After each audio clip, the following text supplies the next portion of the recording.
Hey guys, I am back with another video, and this one is just a little different. So I'm not doing any makeup today. I mean, I did my eyebrows before I came on camera, but I'm not doing makeup in front of the camera. Today I'm going to be going over some helpful college tips for anyone that's going into college, because I know I just graduated. Actually, let me give you a background of who I am and my history as a student. So I actually just graduated this past, or 2 months ago now, and I did go to a 4-year university where I went away from home, studied, and graduated. So yay, recent college graduate. So I just wanted to give you some of the tips that I have for you guys if you guys are going into college, just because I know every college is different, but for me, I try to write down tips that could apply to most people, most colleges, and tips that helped me while I was in university. So without further ado, let's get into it. So the first thing I'll go over is transportation. So some people, like myself, when I first started college, I didn't have a car or a scooter, so I was going around on the bus. And you should check if the city that your school is located in has a program for students, which most cities do. So I know the college near the town that I'm in right now, which I'm back home, so the college near the town that I'm in now, they don't get free bus passes, but they do give discounts to students. But some colleges, like the college I went to, they have discounts for students, and that discount is completely free. So check with your city's bus system to see if you can either get a discount or if you guys have free buses, because trust me, Ubers can get expensive, and as soon as you learn the ways of how the bus system works, you'll be set. So also in regards to transportation, some cities actually have apps of the bus system.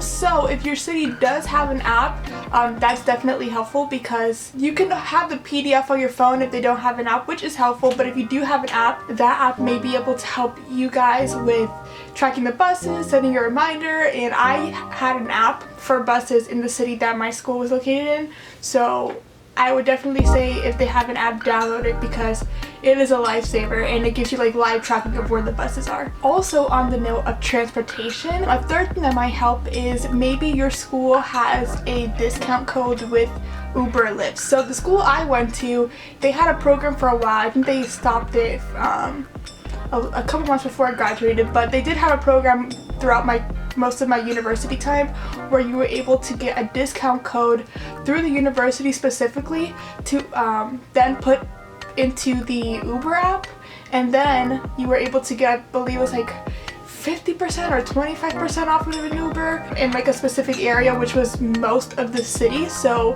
double check with your schools to see if they have a certain discount code for rideshare apps. Another tip on transportation, as you can see, before I had my car in the university, I tried to save as much money as I can with transportation, because I do not like paying for transportation.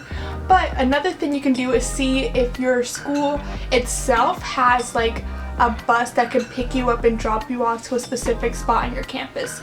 So my school had that.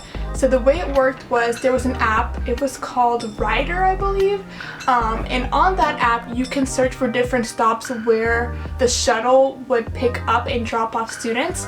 So then you can request to be picked up at a certain shuttle location or pick up and drop off location, and then it would tell you, alright, we got your request, we'll be here in so and so minutes, and then you can also put where you want to be dropped off. So basically it was Uber for free, but on campus.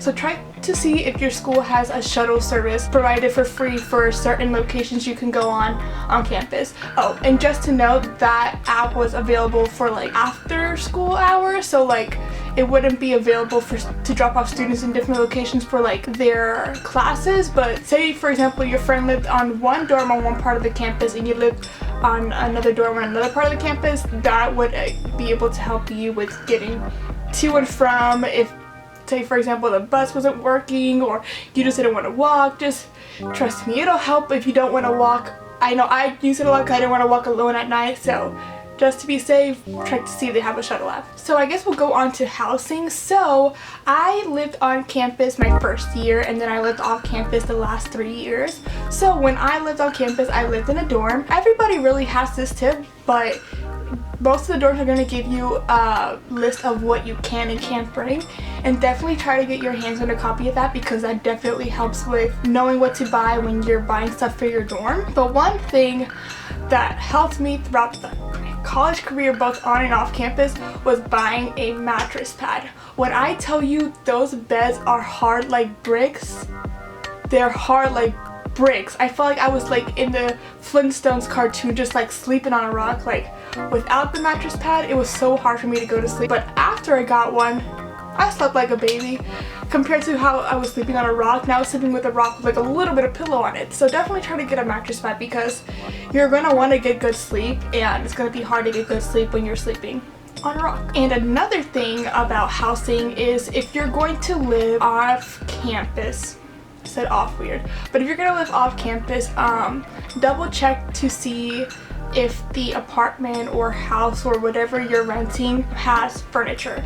A lot of people know this, but some people don't, and I'm just letting the people who don't know this know that some apartments come with furnishing and some don't. So when you're checking for apartments, check to see if they bring furniture, and also if they cover utilities or not, because that'll make a big difference in how much you'll actually be paying for your apartment. Also, if you're gonna be staying in the same apartment the next year, try to sign early because usually rates go up, but if people lived in the apartment the year prior, they usually let you sign for either a reduced amount or they have you keep the same rent that you had the previous year. So if you're signing, again, try to sign early so you don't have like your price raised in your rent.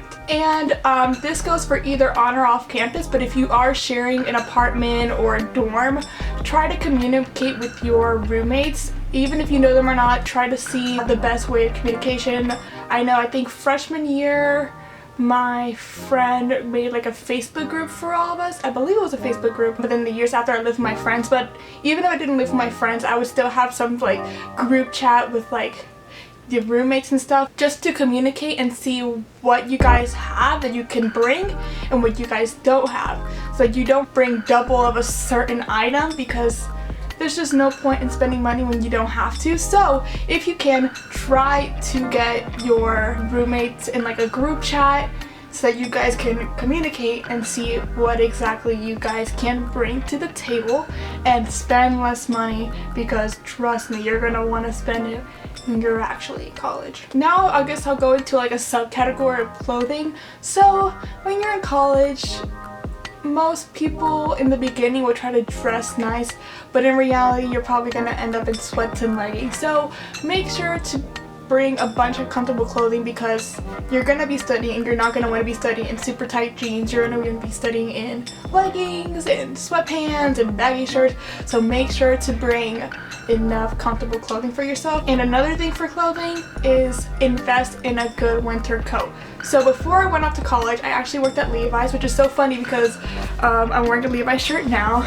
But before I left, I made sure to get a winter coat, just because where home is, where I live now, it's very, very hot compared to where I was going to college. Well, at least in the winter time. So I made sure to invest in a puffy winter coat because it was so cold, and sometimes it's hard to plan, because the thing about weather is that one day it'll be super hot and then one day it'll be super cold, and you can't just like, I mean with Amazon maybe, but you can't just order a coat and be like, I want it in 2 hours because I just checked the weather app and it's gonna be freezing and I don't have clothes. So just that was my dog.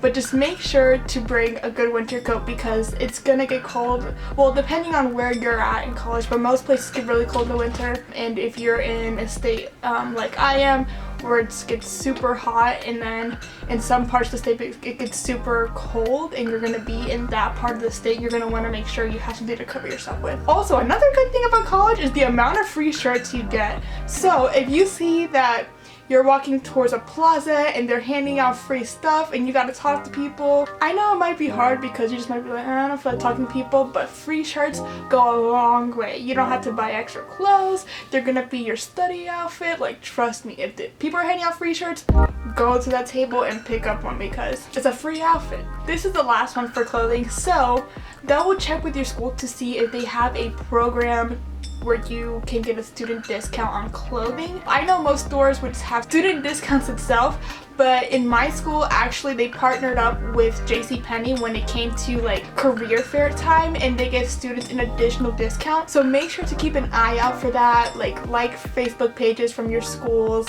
keep an eye out, leave your ears open for any discounts that they might have with different stores, because that ended up saving me a lot of money just because I went to job fairs and I went to interviews and I didn't want to reuse the same clothing that I saw them with in the job fair for the interview the next day. So it's definitely helpful to see if your college has some type of student discount when it comes to certain events that you can go to a store and get an additional discount. And speaking on student discounts is don't be afraid to use student discounts to the max.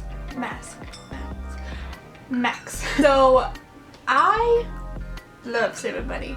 I spend it, but I also like saving it because then I can spend more, which is horrible, but I always make sure to save money whenever I can. So whenever there is a student discount in your city, use it. If you don't know if there is, ask, because most of the time they do have a student discount, or they might have a certain night where students get a discount and they'll be able to tell you then. So whenever you're at a store, try to ask for a student discount because it definitely helps with saving money. Ask for like maybe things outside of your town, maybe online stores and stuff.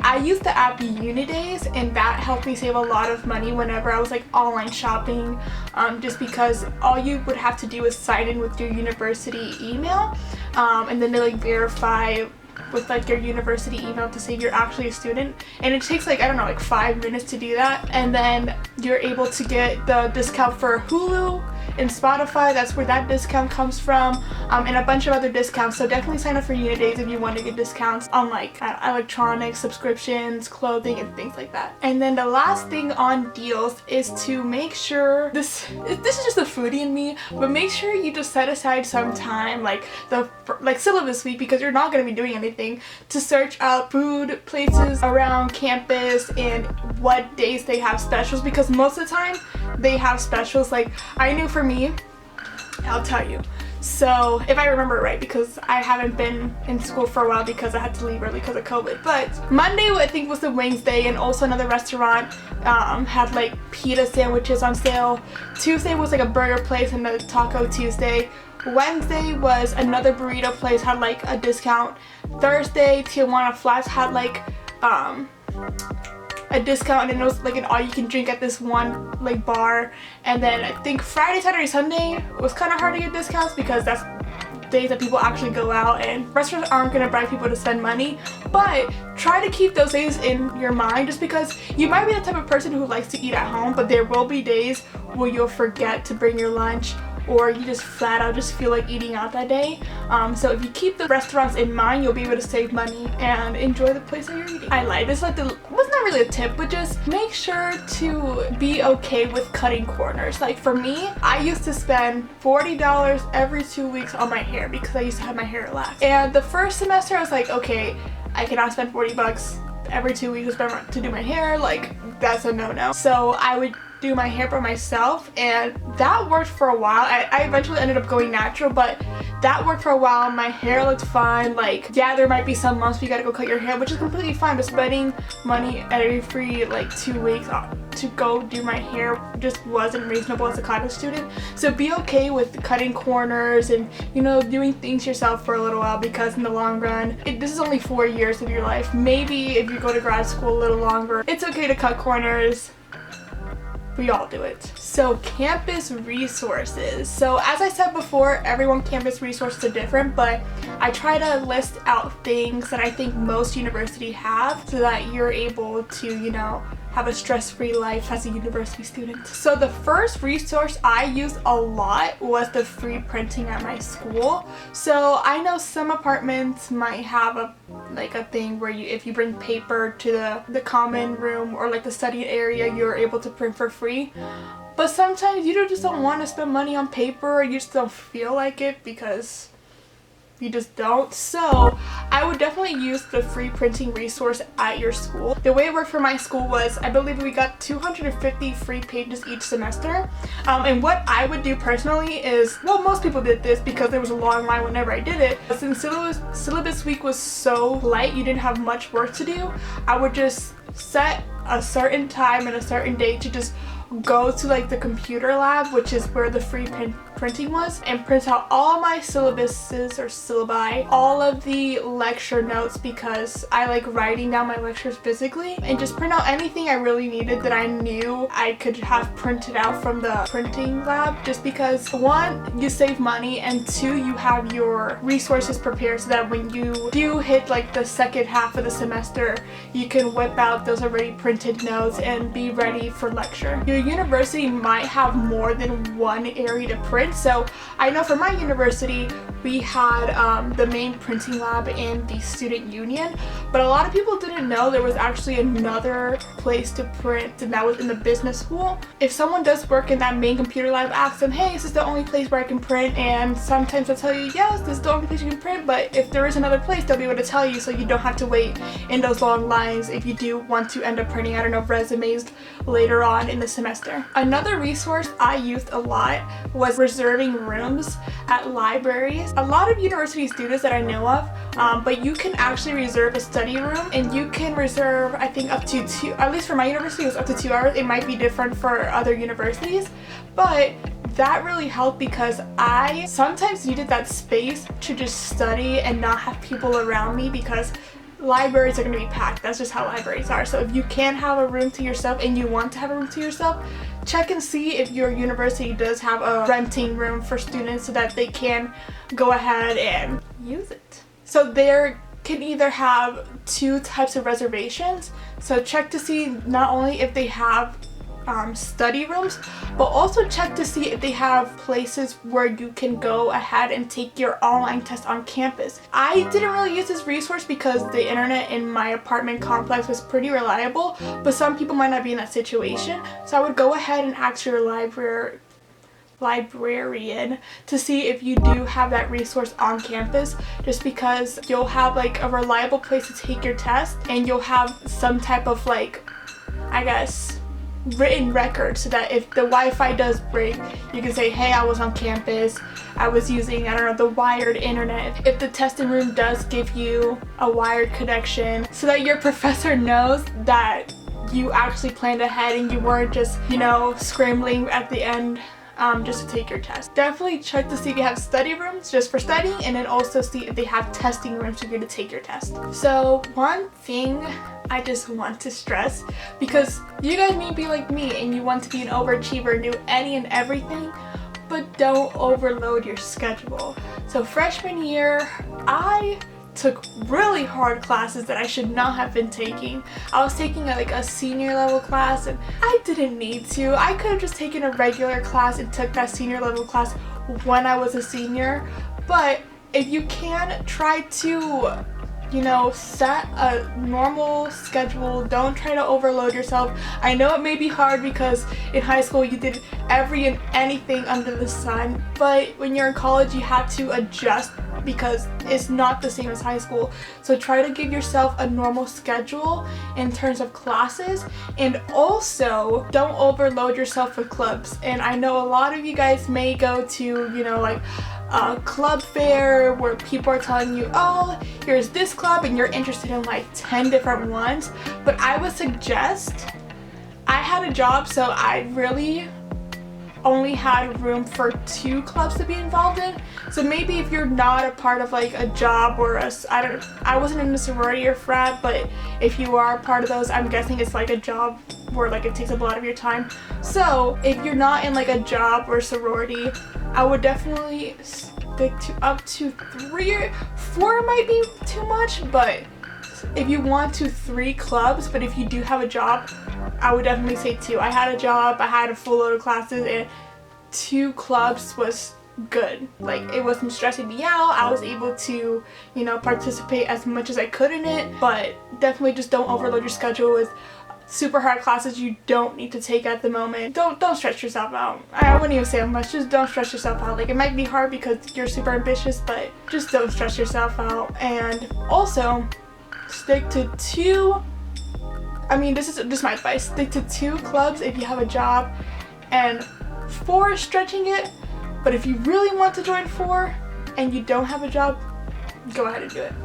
But at the end of the day, you can do whatever you want because it's your college experience. So my next tip is to make sure you have some type of agenda/calendar. So if you're like me and you need to write stuff down to remember it, I would definitely use a physical agenda. I tried using like Google Calendar and things like that, but that definitely just wasn't for me and I needed a physical agenda. So what I would do is I would go ahead and buy a physical agenda that might be small so that you don't have like a huge agenda, unless that's what you like. But I didn't really like having that huge agenda in my backpack weighing me down when I was in high school, so I got like a smaller one. So definitely try to carry like an agenda around with you that's physical if you're into, you know, writing things down to help you remember. But if you like doing like apps and calendars like that, you can also do that, but just make sure you have some type of way to write down all your deadlines.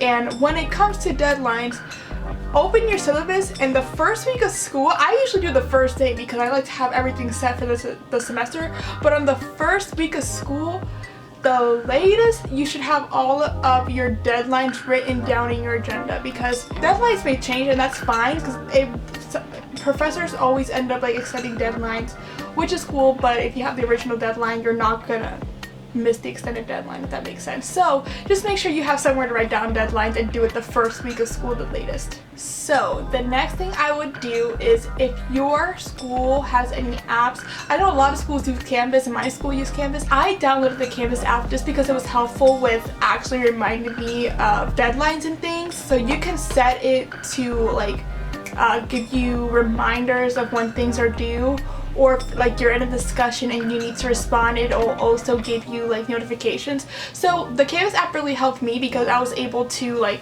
check on things and not have to like open my laptop, make sure I have like secure internet and things like that. So the Canvas app was definitely helpful. So if your school has an app for whatever website they use when it comes to like e-learning, definitely download the app because it'll just help with make things more simple. Also, you'll be able to work on, like, say for example you want to study or read a reading that you need to do right before class and you're on the bus or something, you're able to do that on like the school app. So I have 2 last ones. So some schools may make it mandatory, but my school only made it mandatory, I think it was like once a year. But meet with your college advisor if you have any questions. I know you might think, oh no, like I might be annoying them, but that's what they're there for. They want to help you guys out. So I would definitely recommend seeing an advisor once a semester. I say do it once a semester just because it helped me out. Like, I had to change my schedule a lot due to like me having to retake some classes, and being able to see an advisor helped me out. Also, being able to see an advisor helped me see which advisor I liked personally, just so that when I did make appointments, I would go ahead and request that certain advisor. So seeing an advisor regularly really does nothing but help you. Also, check with your school's like college or whoever makes the appointments to see the advisor, just because for my school specifically, they refresh their calendars every Monday, and you could only call in, I believe, like, say for example, I wanted to do a meeting next week with my advisor. I would have to call by this week Monday in order to get a spot, because most students are calling in during the weeks and the spots fill up. So ask like the person who makes the appointments on the phone, hey, when is the time that I can make an appointment the earliest, and they'll tell you one, and call on those days, because sometimes it's really hard to get an appointment with an advisor, especially during ad drop time. So I would definitely try to get in contact with the person who makes the appointments and see when is the time that students should be calling to make appointments the earliest they can. And my last one is to go to all the job fairs. So personally, that helped me with my networking skills and my, I guess, talking skills when it came to recruiters. I had opportunities to go ahead and like interview with different jobs because of job fairs. Ultimately, I didn't get my job specifically from the job fair, but it did help me get opportunities and have backup plans, and just different options in general when it came to job hunting or looking for internships. So I would definitely say go to college fairs. They do nothing but help. I know it may be a pain in having to put your resume together, but at the end of the day, you're gonna need it anyways, and you might as well just go to job fairs and, you know, build on your networking skills. And I guess like another part of the going to job fairs is to also sign up for emails about job fairs or any email list that your schools may have when it comes to, you know, looking for internships or looking for jobs. Just anything when it comes to signing up through your college specifically will help, because a lot of recruiters, at least the job that I have now, a recruiter reached out to the college that I'm in, and they went ahead and sent out an email to everyone who was on that email list and tell them, hey, this specific company is looking for a job, go ahead and hire, or not and hire, go ahead and apply. And I did, and that's where I am today. So definitely when it comes to job, go to job fairs and sign up for any email list that you can, because again, it does nothing but help you. Alright, so that is the end of the video. I hope you guys enjoyed. I try to give like helpful tips that'll help you out, that help me out during college. So if you guys enjoyed it, just let me know. If you guys want me to make another one, I'll make another one, because there's definitely other tips that I have, but I just didn't want to make this video like hours long. And if you want me to make a video about my not employment process, but how I navigated like the employment field as a college student, also let me know, because I mean I think I did a pretty good job. I have a job like straight out of college. I was able to have other opportunities and, you know, go to different cities for interviews. So if you guys want me to do those videos too, I can do that. But this is all I have for this one. I will see you in the next one, and that's pretty much it. Deuces.